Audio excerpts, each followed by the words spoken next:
Hello साथियों, नमस्कार। आखिर कौन बने हैं टाइम गॉड टास्क के दो कंटेंडर। आखिर ये जो टाइम गॉड है फिनाले का और उसके कंटेंडर कौन बने हैं, अब ये पता नहीं कि टाइम गॉड को आगे चल के क्या पावर दी जाएगी। जो पावर्स पहले दी गई थी क्या वो दी जाएगी, या फिर हो सकता है कि टाइम गॉड जो बनेगा वो कैसा है उस तरीके से देख के कंडीशन को देखते हुए फिर टाइम गॉड को वो पावर दी जाएगी। जो भी एलिमिनेशन की हुई बचाने की जो भी पावर दी जाएगी वो देखेंगे बाद में क्या होता है। लेकिन साथियों दो कंटेंडर बने हैं, चुम बन गई है और विवियन डी सेना बने हैं। लेकिन सबसे बड़ी बात यहां आ रही है, चुम के लिए करण खेले। क्या लगता है साथियों, क्या चुम के लिए करण खेल रहे हैं तो ये अच्छी बात है चुम के लिए?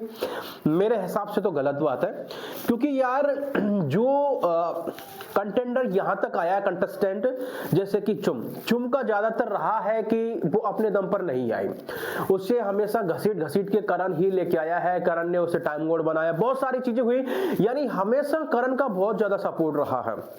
और एक तरफ से देखा जाए तो ये चुम के लिए अच्छा नहीं है, क्योंकि बाहर जो चुम की छवि बनेगी वो यही बनेगी कि चुम अपने लिए नहीं खेली या फिर खुद खेल के अपनी दम पर यहां तक नहीं आई।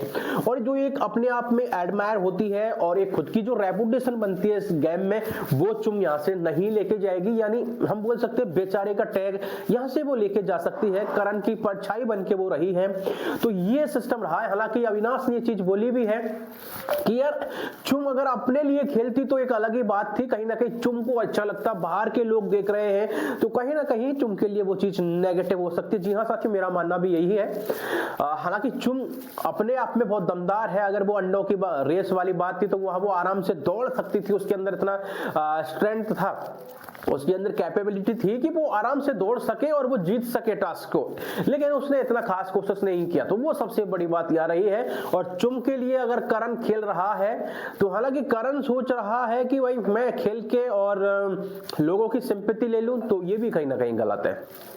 मेरा मानना तो ये है, क्योंकि अब गेम इस लास्ट स्टेज पे आ गया है, यहां यार अपने लिए खेलो तो ज्यादा बढ़िया है। अगर करण जीतता है तो ऐसा तो है नहीं कि प्राइस मनी और जो ट्रॉफी मिलेगी वो चुम के लिए दान दे देगा, या फिर ऐसे हो चुम ट्रॉफी जीतेगी और भी प्राइस मनी लेगी 50 लाख 1 करोड़ जो भी मिलेगा उसे करण के लिए दे देगी। बिल्कुल नहीं होगा साथियों। जब ऐसा नहीं होगा लास्ट में, तो अब इस फाइनल स्टेज पर आके तुम इस तरह की बेवकूफी क्यों कर रहे हो, जो कहीं ना कहीं गलत है।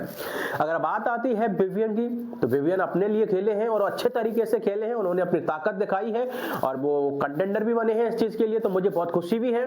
और विवियन, एक बात तो थी साथियों, विवियन के लिए खूब कामयाब बोल के गई। सलमान ने बोला कि गेम डाउन हो गया, लेकिन वही विवियन देखिए अब इस हफ्ते इस वीक क्या निकल के आ रहा है, बहुत शानदार तरीके से खेल रहा है। और उस बंदे ने पूरा गेम पलट दिया।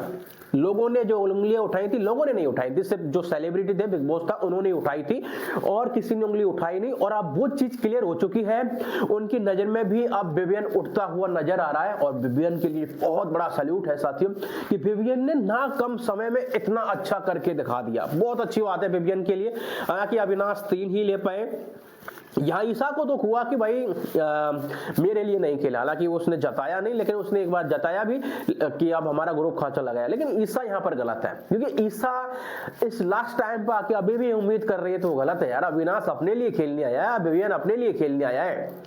ईसा ऐसा तो है नहीं कि अविनाश की लुगाई हो, भाई धर्मपत्नी हो कि भाई कोई भी खेले काम चलेगा नहीं। अरे मैं बता दूं, बिग बॉस OTT 3 सीजन में 3 थे, अरमान मलिक, पायल मलिक और कृतिका मलिक, तीनों अपने अपने लिए खेले थे यार। कोई नहीं चाहता, वो ही नहीं चाह रहे थे कि भाई ट्रॉफी ये ले जाए, मेरा कोई मतलब नहीं। हर कोई चाहता है कि मैं लेके जाऊं। तो यहाँ सीधी बात है, ईसा कहीं ना कहीं गलत है। और ईसा अभी भी उम्मीद लगा के बैठी है तो बहुत गलत है, ऐसा नहीं होना चाहिए। और सबसे बड़ी बात यही है साथियों, 3 लोग नॉमिनेट थे, रजत दलाल, चाहत पांडे और श्रुतिका। और हमें लग रहा था कि रजत दलाल का एविक्शन हो जाएगा, तो रजत भाई बच गए हैं। एविक्शन हुआ है साथियों श्रुतिका जी का, क्योंकि श्रुतिका जी को वोट कम मिले थे और जनता के वोटों के आधार पर यह एविक्शन हुआ है। इसलिए श्रुतिका को कम वोट मिलने की वजह से श्रुतिका को बाहर कर दिया गया है घर से। लेकिन वीकेंड बार पर ट्विस्ट आने वाला है कि वीकेंड बार पर ये रजत को निकाल लेंगे। ये भी बात फाइनल है, क्योंकि मुझे लग रहा है कि बाहर बहुत ज्यादा ज्यादा कंट्रोवर्सी बढ़ गई थी कि अब रजत ही निकलेगा, रजत ही निकलेगा, रजत ही निकलेगा, रजत के साथ गलत हो रहा है। तो कहीं ना कहीं इस वजह से इन्होंने पहले श्रुतिका का एविक्शन कर दिया, जिससे लोग ठंडे पड़ जाएं, लोगों के दिमाग में वो चीज ना रहे, और बाद में ये फिर रजत का एविक्शन कर देंगे। आपके क्या ओपिनियन से इस चीज को लेके, क्या रजत का एविक्शन इसी तरीके से होगा, जरूर बताएं।